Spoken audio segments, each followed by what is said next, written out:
All right, class. So let's go into the do now right here. Determine whether the equation below has no solution, one solution, or infinitely many solutions. Show each step of your work, explain your conclusion. If there is a solution, the answer should be written as x equals, and really urge that is the variable equaling a value. And because we were doing no solution, one solution, infinitely many solution, I just want to pinpoint these explanations that have been provided. These are exemplary explanations we should be applying when giving our rationales.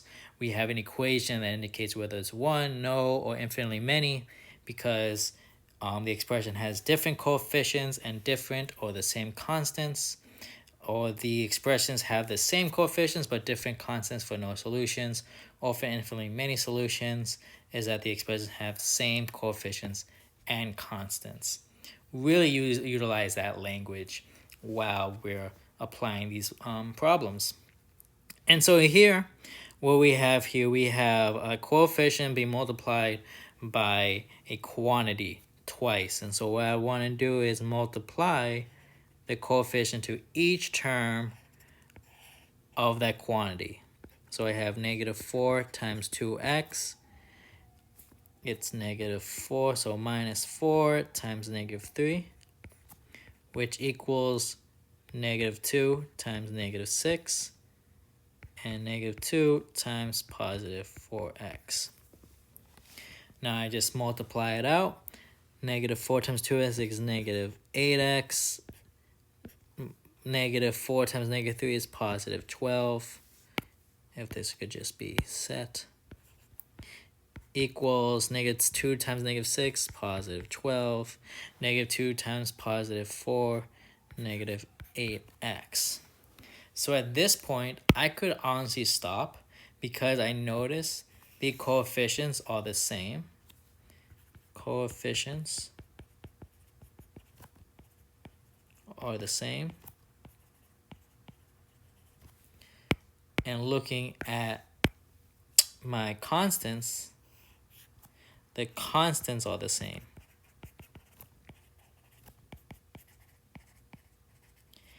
Therefore, going to my explanations, which of these have coefficient and constants same?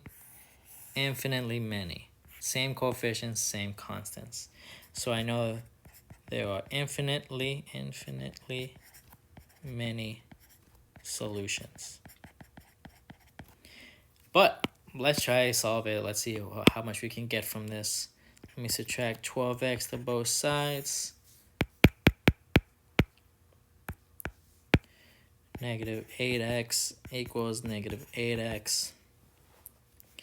I can divide both sides by negative 8, in which x equals x. So again, when we have two values that are equal to each other, like variables, x equals x, therefore it's infinitely many.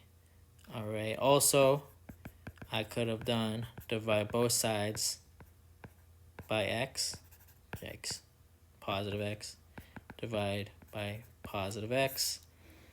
Negative 8 then equals negative 8. Again, this is a true statement. They equal to each other, infinitely many. All right, so let's make sure. And lastly, even if I wanted to, let's even extend this one more time. 8x equals negative 8x. If I was to add 8x to both sides, 0 equals 0. Again, true statement that they're equal to each other, infinitely many. So, going on to our example.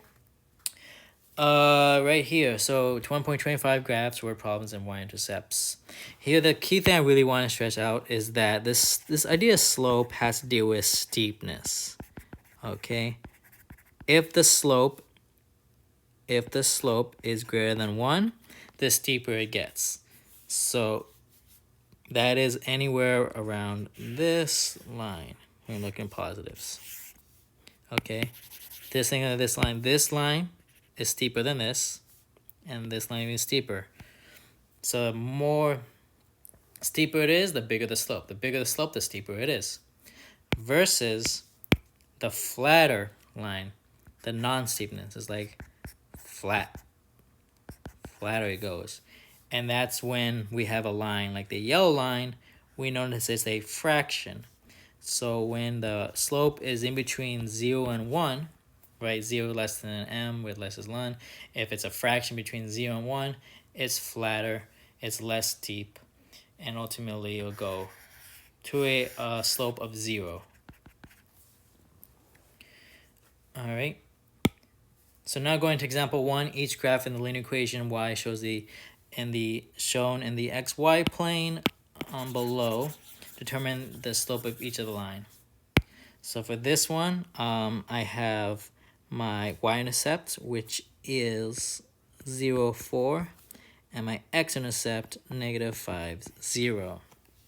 And I want to apply this rise over 1 aspects. So they kind of, see how this line is all the way here? Right, it's at 1, 4. So I can just draw a whole line and ask myself, where can how many spaces this point can go up to that line? 1, 2, 3, 4. I'm going upwards, so it's positive 4 times. My change of y is going to be, my rise rather, is going to be positive 4. Now let's see my run. Imagine there's a line right here going down. May not be the best. From this point to here, how many spaces? 1, 2, 3, 4, 5.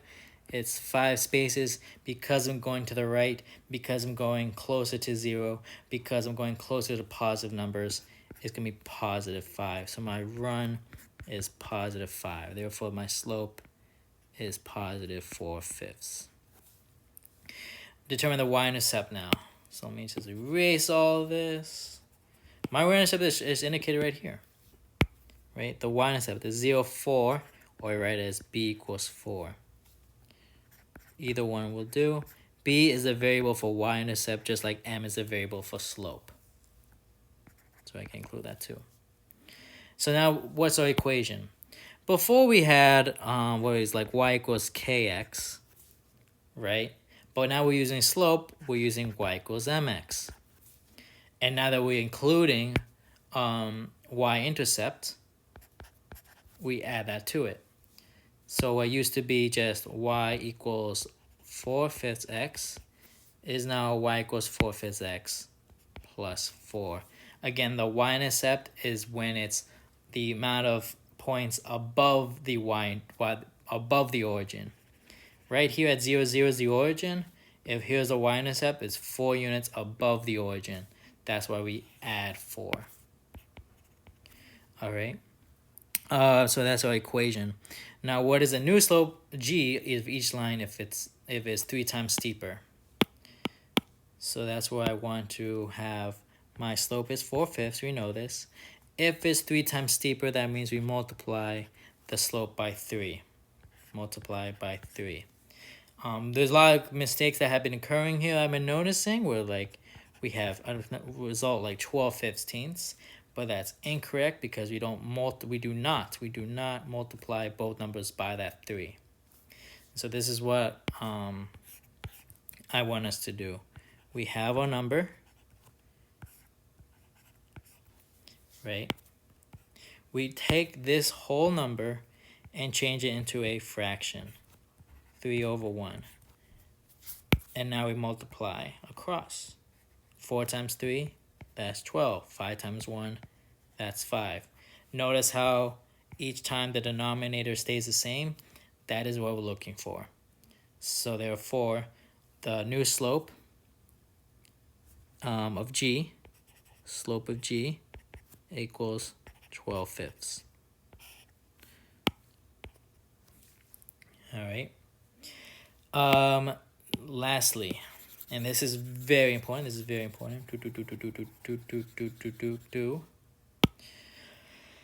Quadrants. Determine the quadrant of each location line. What I really strongly encourage is that we on the side right here, we just have a little graph, nothing too serious, and just mark each numbered quadrants. Each numbered quadrants. Okay?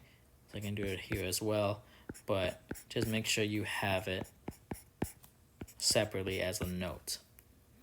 So we're determining the quadrants that each line is located in, that this line is located in. Well, because it's on part of this line, it's part of 1. And it also touches 2. And lastly, it hits 3. 1, 2, and 3. Right? Because it does not touch 4, the quadrant 4 is not part of the line. So we're only focusing on 1, 2, and 3 as where the line resides. And this is what happens every time we have a positive, what can I write this? Yeah, 12/5. Let me rewrite this. This is what generally happens when we have a slope, a positive slope.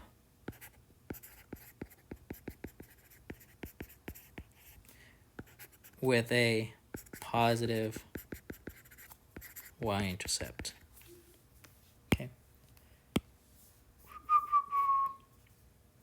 So let's go ahead and try to solve for this one.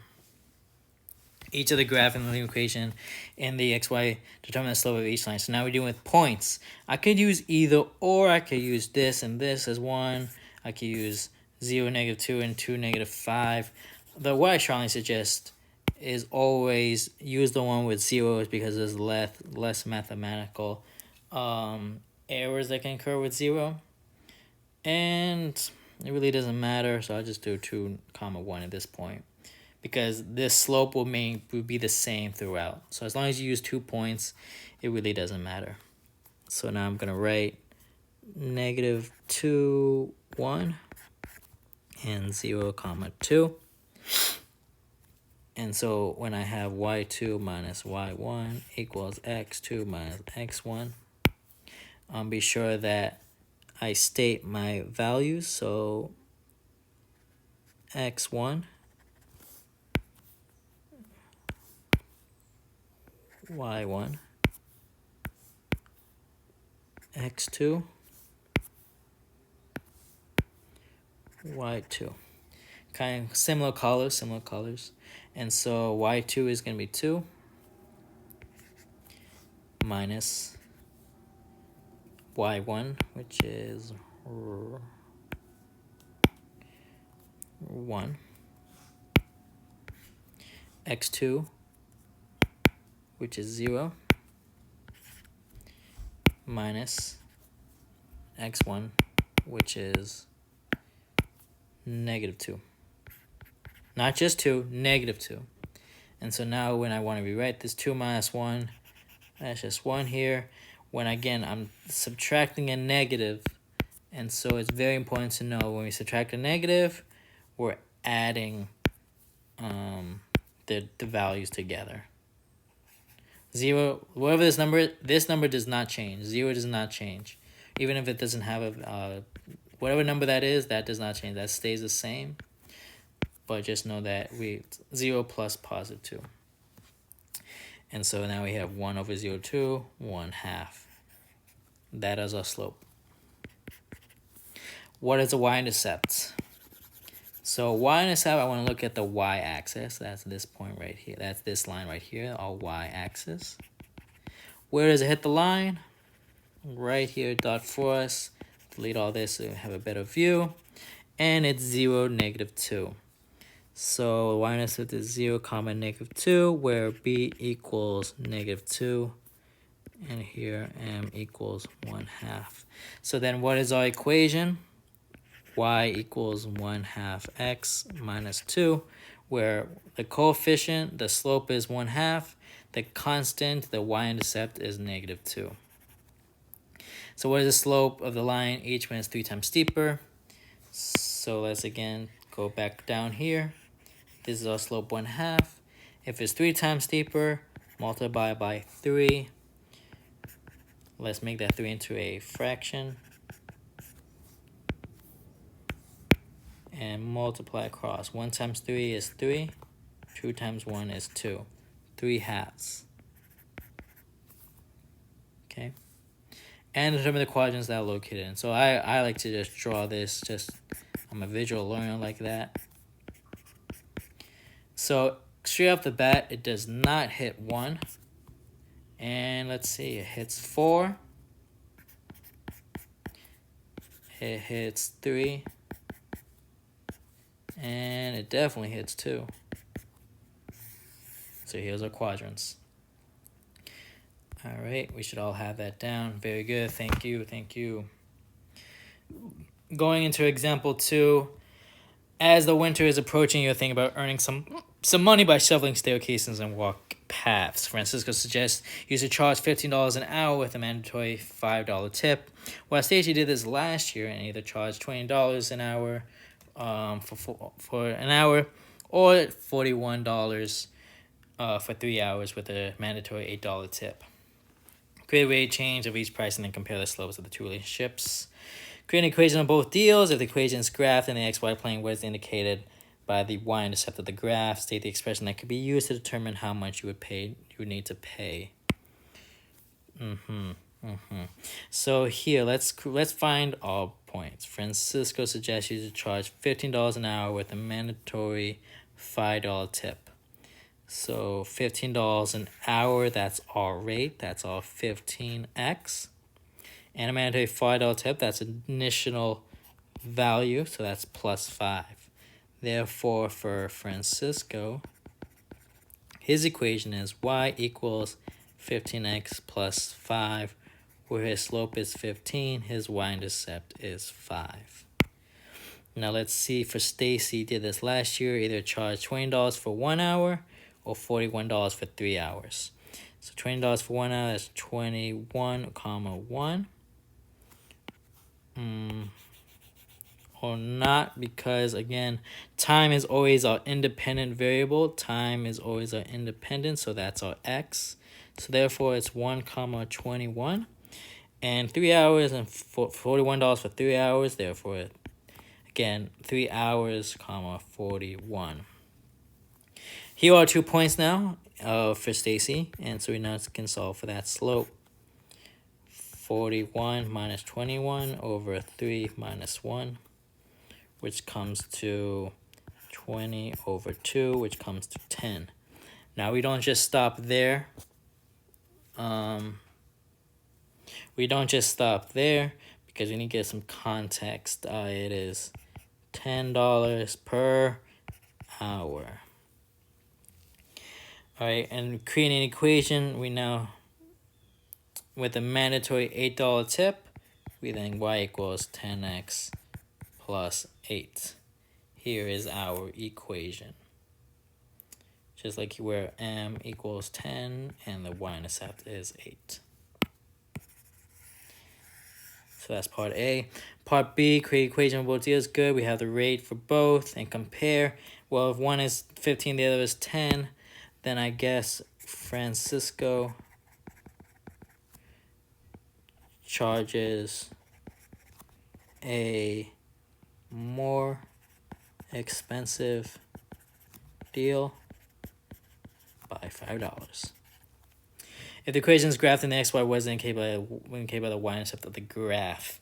And so here we can talk about the $8 tip here and the mandatory $5 tip here. Therefore, the y-intercept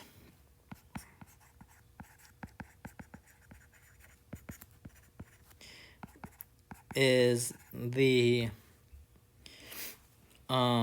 mandatory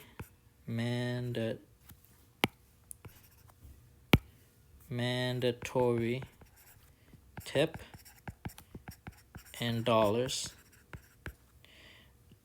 when we end the job. Usually get the tip at the end.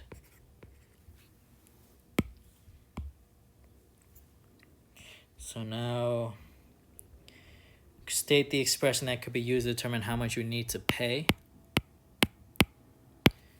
So for Francisco, we have 15x plus 5. That's our expression there. And for Stacy, our expression would be 10x plus 8. Either way, the x variable is the same, where x is the number of, so we have 1 hour, that was our x, 3 hours, that was our x there, so I guess was the number of hours, pay by the hour. So as the hours increase, so does your pay. So let me just rewrite this.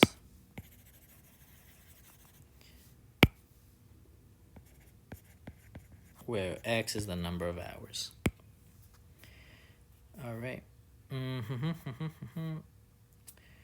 No, that's all. Problems. Yeah, exit ticket. So now here's the exit ticket. The Fantastic Fit Gym. Fantastic Fit Gym offers 2 different membership plans. These plans include an initial membership fee plus a monthly charge for 1 year. Just stop right here. So membership fee, that's our y-intercept, and a monthly charge for 1 year. So that is our slope. The graph at the right shows the cost of the beginner's plan and the veteran's plan for 1 year. So 12 months, 1 year. What do you know? What is the equation of the beginner's plan? So I have a graph, and I could definitely plot the points, but I can definitely also see what we have here. We have a point at 0, 60, and a clear one here. Always find the clear points. In this case is also 12, 180. So let's see, let's use slope, 180 minus 60, 12 minus 0, that's 120 over 12, that's 12, in which case the veteran's plan, the beginner's plan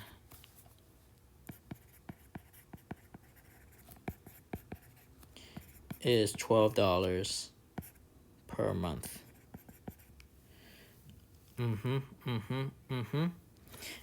And because it starts at 60, that's our y-intercept, right? When it's 0, 60, that's our y-intercept. B equals 60. Our equation then becomes y equals 12x plus 60. So that's now our equation. Let's see how we do for a veteran's plan. A clear point seems to be 0.40. And yeah, clear point right there, 12, 220. So now I just subtract the y, 220 minus 40, and 12 minus 0. 240, that's 180. Yes, over 12. Simplify it, 90 over 6. 30 over 2, 15. All right, so therefore, the veterans plan is $15 per month, in which equation y equals 15x. This y-intercept is at 60, so plus 60. So check and check. If the equation is graphed in the xy plane, what is indicated by the y-intercept? So the y-intercept is on the y-axis as the total cost of time of the plan in dollars. So the y-intercept is the total cost of the plan in dollars at the start of the membership.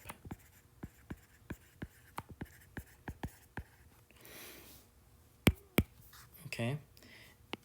And state the expression of each plan that could be used to determine how much you would need to pay. So we have 12x plus 60 and 15x plus 60. Oh, that's not right. Beginner's plan is 60, veteran's plan, oh, it's 40. So we wrote 60, just make that switch. I apologize.